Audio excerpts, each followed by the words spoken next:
Aujourd'hui, je vous partage l'erreur que beaucoup d'acheteurs font lorsqu'ils sont en recherche pour acheter une maison.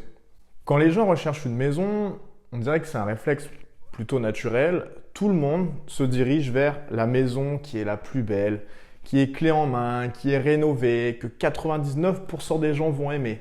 Le problème avec ça, c'est que tout le monde aime ça. Tout le monde souhaite une maison comme dans les magazines. Viens voir ça, viens voir chérie, regarde la belle maison. Mais se diriger vers ce genre de maison, que tout le monde aime, c'est souvent très coûteux.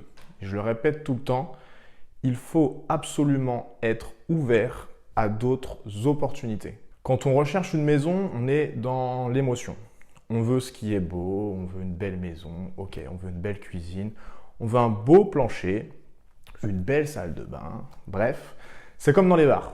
Quand on est célibataire, on regarde la plus belle fille ou le plus beau gosse. Les amis, il faut être ouvert absolument à d'autres choses. C'est ce que je vous invite à faire, c'est de ne pas juger trop vite quand vous faites votre choix de propriété sur Internet. Il faut être ouvert absolument aux autres opportunités. Ce qu'il faut faire, ce qu'il faut que vous fassiez à ce moment-là, c'est de juste peut-être mettre une paire de lunettes différentes pour bien voir le potentiel des maisons. Ce qu'il faut comprendre, c'est que les gens qui mettent leur maison à vendre, des fois, ils n'ont pas l'argent, ils n'ont pas le temps ou bien la motivation de préparer la maison avant qu'elle arrive sur le marché. Ils n'ont pas le temps de repeindre.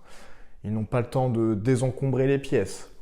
Ils n'ont pas le temps de faire des petites rénovations dans la maison parce que ça coûte de l'argent. Ça prend du temps. Il faut penser aux gens qui sont plus âgés, qui ont peut-être 80 ans, 85 ans et plus, ils veulent vendre, mais ils n'ont pas forcément le temps de faire tout ça. Ce que je veux dire par là, c'est qu'il y a des gens, ils arrivent à un certain stade de leur vie où ils ont d'autres projets beaucoup plus urgents et ils ne vont pas se mettre dans un chantier pour vendre leur maison. Ça, c'est clair. C'est souvent des maisons justement très intéressantes et ça, c'est un exemple qui revient très souvent. Donc, il faut, comme je vous ai, prendre ses lunettes. Il faut regarder plus loin que ce qu'on voit à première vue, la première impression.